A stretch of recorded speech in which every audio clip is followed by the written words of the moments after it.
I never thought I'd be the kind of mother-in-law who would cause drama at a family gathering.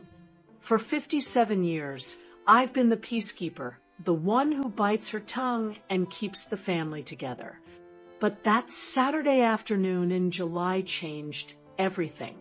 When my daughter-in-law looked me straight in the eye and told me to stay quiet at my own son's birthday party, something inside me snapped. What happened next exposed 3 years of hidden truths that no one saw coming. It all started when my son Michael met Sarah at his accounting firm in downtown Chicago. I remember the day he brought her home for the first time, his eyes lighting up like I hadn't seen since he was a child opening Christmas presents. Sarah was beautiful, polished, with that kind of confidence that fills a room. She had perfect blonde hair, always wore designer clothes, and spoke with this smooth, measured tone that made everything sound like a business presentation. I wanted to love her immediately because Michael did. As a mother, you learn that your child's happiness becomes your happiness, even when your gut tells you something different. The first dinner was pleasant enough. Sarah complimented my pot roast, asked about my garden, and seemed genuinely interested in our family photos. But there were these tiny moments, these almost invisible cracks in her perfect facade. When Michael stepped away to take a phone call, her smile would fade just slightly. When I offered to show her Michael's baby pictures, she politely declined, saying she preferred to focus on who he was now, not who he used to be. I dismissed these red flags, telling myself I was being an overprotective mother. After all, every woman wants to create her own memories with her partner, right? The engagement came fast, just 8 months after they met. Michael was over the moon, planning this elaborate proposal at Navy Pier during the 4th of July fireworks. Sarah, of course, said yes, and the ring was gorgeous, a 2-carat diamond that probably cost more than my car. I threw them an engagement party at my house, spent weeks preparing Michael's favorite foods, decorating with photos of him growing up, creating this warm, welcoming atmosphere for all our friends and family. But throughout the entire evening, Sarah kept making these subtle corrections. When I told the story about Michael's first bike ride, she'd interrupt with, "Oh, Michael doesn't really like talking about childhood stories anymore." When relatives asked about wedding plans, she'd steer the conversation away from family traditions, saying they wanted something more modern and intimate. By the end of the night, I felt like I'd been erased from my own son's life story. Still, I convinced myself this was normal. New couples create their own narratives, and maybe I was holding on too tightly to the past. After the wedding, things got progressively worse, but in such a subtle way that I began questioning my own perceptions. Family dinners became less frequent. Michael used to call me 3 times a week just to chat about his day, ask for advice, or share funny stories from work. Those calls dwindled to maybe once every 2 weeks, then once a month. When I'd ask him about it, he'd say he was just busy with married life, learning to balance his time better. Sarah was always sweet when we spoke, but there was this underlying current of possession in how she'd hover nearby when Michael and I talked, or how she'd schedule activities for them right when I'd usually expect his call. The holidays were the worst. For 29 years, Michael had spent Christmas morning at my house. It was our tradition, going back to when his father was alive. We'd open presents together. I'd make his favorite cinnamon roll breakfast. And we'd spend the day watching old movies and just being together. But that first Christmas after the wedding, Sarah announced they'd be spending Christmas morning at her parents' house in the suburbs, and maybe they'd stop by later if they had time. They never made it. Michael called around dinner time, apologetic and rushed, saying they got caught up with Sarah's extended family. I spent Christmas night crying into my coffee, staring at the untouched cinnamon rolls, wondering how I'd lost my son so completely. The birthday party was supposed to be a fresh start. Michael was turning 30, a milestone birthday, and I wanted to make it special. I'd been planning for months, coordinating with Sarah to make sure everything was perfect. She'd insisted on handling the guest list and decorations, which I thought was sweet, showing she wanted to take care of her husband. I focused on what I did best, the food. I made his favorite German chocolate cake from scratch, the recipe my mother had passed down to me. It takes hours to make properly with the coconut pecan frosting that has to be stirred constantly so it doesn't burn. I also prepared his favorite barbecue rub for the ribs, the secret blend of spices that took me years to perfect. Michael used to beg me to make these ribs for every special occasion when he was growing up. I bought him a vintage baseball card he'd been wanting for months, a 1987 Mark McGuire rookie card in mint condition that cost me more than I usually spend on groceries in a month. But seeing his face light up was always worth any expense. I even put together a photo album of all his baseball games from Little League through high school, knowing how much he loved looking through old memories. Everything was ready. I had my hair done at the salon, wore the blue dress he'd always said was his favorite color on me, and drove to their house in the suburbs with my heart full of hope that maybe this could be the day things got better between Sarah and me. The moment I walked into their backyard, I knew something was off.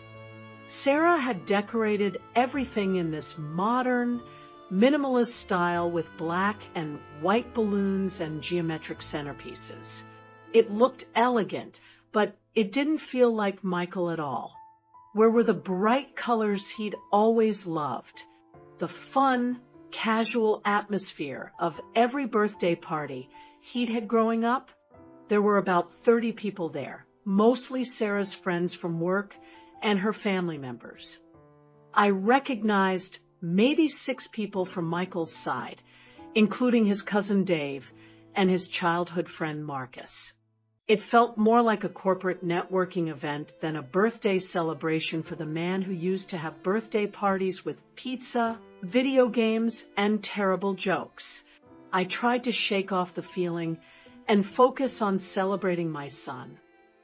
I brought the cake to the kitchen, but Sarah quickly took it from me, saying she'd already ordered a cake from some fancy bakery downtown.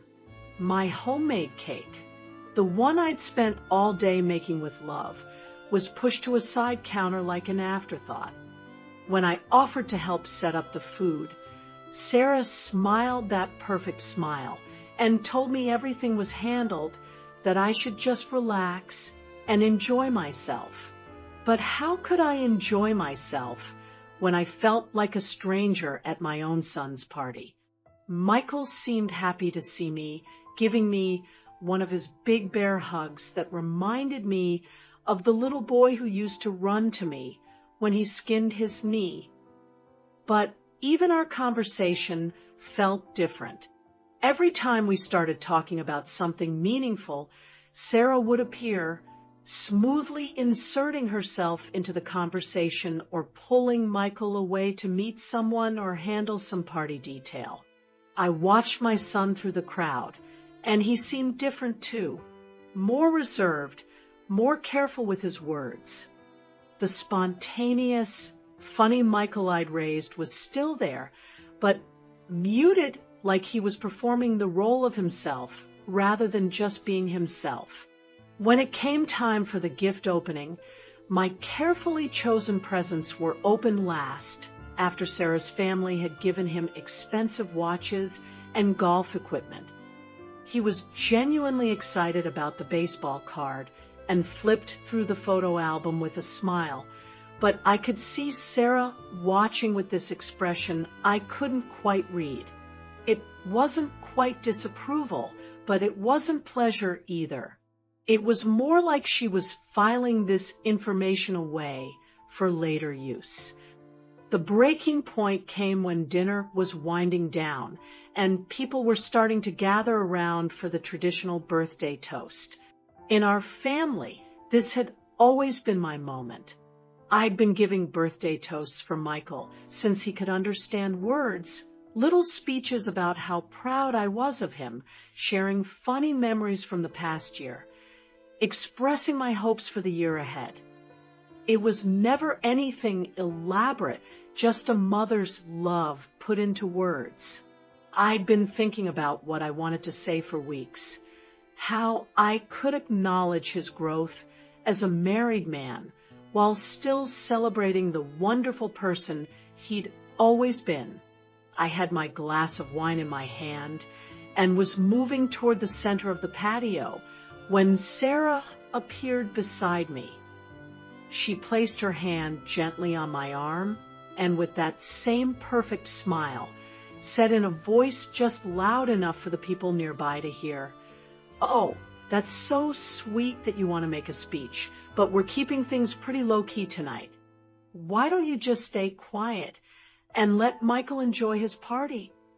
The words hit me like a slap across the face. Stay quiet at my own son's birthday party, in front of all these people, some of whom had heard her clearly and were now looking at me with a mixture of pity and embarrassment. I felt my cheeks burning with humiliation, my heart pounding so hard I was sure everyone could hear it. But instead of retreating like I had so many times before, instead of swallowing my pride and quietly stepping back into the shadows, something crystallized inside me. I looked at Sarah's perfectly composed face, then at my son who hadn't even heard the exchange because he was laughing with his cousin across the patio, then at all these strangers celebrating the boy I'd raised, loved, and sacrificed for. I thought about every phone call that had been cut short, every tradition that had been dismissed, every time I'd been made to feel like I was intruding on my own son's life. I thought about my late husband, who would have been so proud to see Michael turn 30, and how he'd always told me to stand up for myself when it mattered most. This mattered most. Without saying a word to Sarah, I walked calmly across the patio to where Michael had set up a small sound system for background music.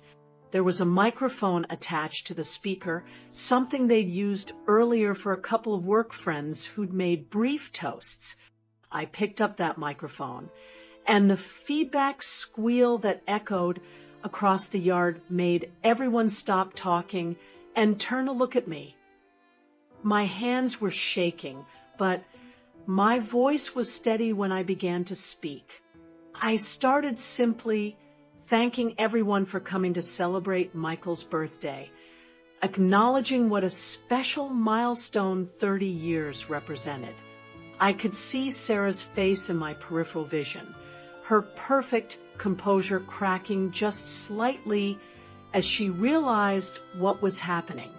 But I didn't focus on her. I focused on my son, on the people who'd known him his whole life, on the truth that had been building up inside me for 3 years. I talked about the Michael I'd raised, the boy who used to bring me dandelions from the yard because he thought they were as beautiful as roses, the teenager who'd work extra shifts at his summer job to buy me a Mother's Day present, the young man who'd call me every week from college just to make sure I wasn't lonely. I talked about his kindness, his sense of humor, his fierce loyalty to the people he loved. And then, very carefully, very calmly, I started talking about how much it had hurt to watch that beautiful relationship change. Not because he'd gotten married, not because he'd grown up and started his own life, but because someone had convinced him that loving his mother was somehow incompatible with loving his wife. I talked about the Christmas mornings that had been stolen, about the phone calls that had stopped, about the way I'd been gradually erased from family decisions and celebrations. I talked about how a mother's love doesn't diminish when a son gets married. It simply expands to include his chosen family. But that only works when the chosen family allows space for the love that came before.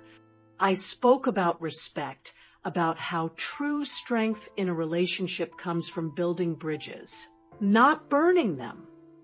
I talked about how the people who love you shouldn't have to compete for your attention. They should complement each other. Every word I spoke was measured and calm, but the emotion behind it was unmistakable. I wasn't attacking anyone directly, but I was laying out the truth with surgical precision. I could see people nodding, some of Sarah's own family members looking uncomfortable, and Michael's face growing paler as he began to understand what I was really saying. The aftermath was immediate and explosive. As soon as I set down the microphone, Sarah's careful composure completely shattered.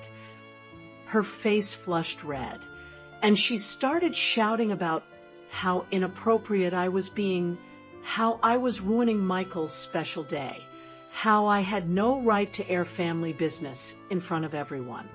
But the more she yelled, the worse she looked, because my speech had been calm and loving, and her reaction was proving every point I'd made about her controlling behavior. Michael stood frozen in the middle of the patio, looking back and forth between his wife and his mother like he was seeing both of us clearly for the first time. Some of the guests started making excuses to leave, clearly uncomfortable with the family drama. But others, particularly Michael's longtime friends and some of Sarah's own relatives, began approaching me quietly, sharing their own observations about the changes they'd noticed in Michael over the past few years. His childhood friend, Marcus, pulled me aside and said he'd been wondering what happened to the Michael he used to know, the guy who used to talk about his mom all the time, and couldn't wait to introduce his friends to my famous cooking. Even Sarah's own aunt, a woman in her 70s who'd been watching the scene unfold, came over and said she'd raised 4 children and knew controlling behavior when she saw it. The weeks that followed were some of the most difficult of my life, but also some of the most honest. Michael called me the next day, and we had the longest, most real conversation we'd had in 3 years. He apologized, not just for the party, but for allowing our relationship to deteriorate the way it had. He admitted that he'd been so focused on keeping Sarah happy, on being the perfect husband, that he'd lost sight of the other relationships that mattered to him. He told me about arguments he'd had with Sarah about me, times when she'd made him choose between plans with her and phone calls with me, ways she'd slowly convinced him that his attachment to his family was unhealthy and immature. It wasn't malicious, he said, but it was systematic. Sarah, for her part, was furious for several days, demanding that Michael choose between her and me, threatening to leave if he didn't cut contact with me completely. But by making such an extreme demand, she overplayed her hand.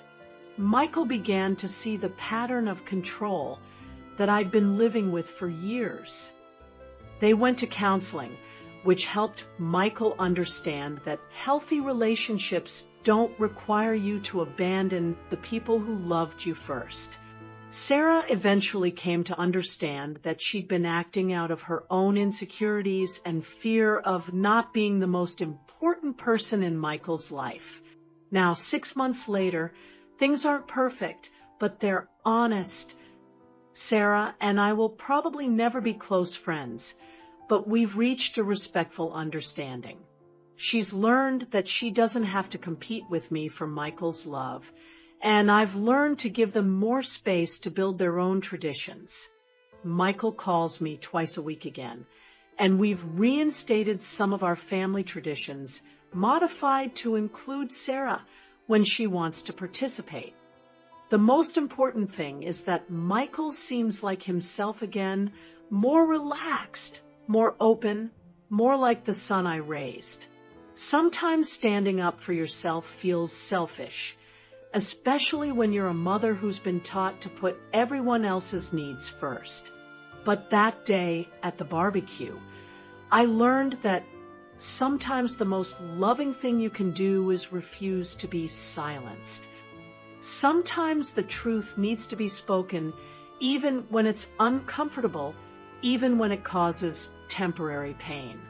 Because real relationships, the ones worth having, can survive the truth. They can't survive being built on silence and suppression. What would you have done in my situation? Have you ever been in a relationship where someone tried to control who you could love, and how much? I'd love to hear your thoughts in the comments below. If this story resonated with you, please consider subscribing to hear more real-life stories about family relationships and finding the courage to speak your truth. Until next time, remember that your voice matters, and sometimes the most important conversations are the hardest ones to have.